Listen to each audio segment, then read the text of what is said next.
không thấy cô nhung nhung buồn tú không ai làm nhẹ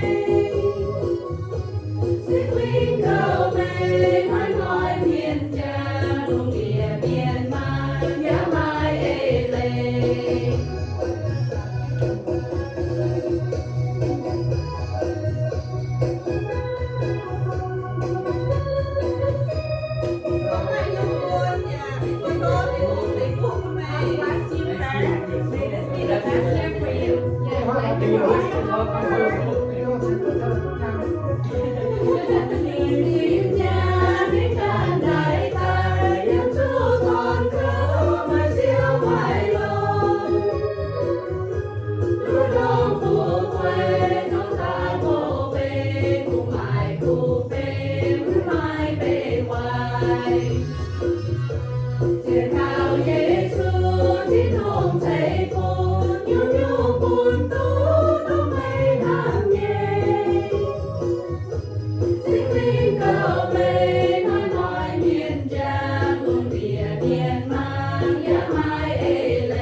This year, Ash's anniversary sale. I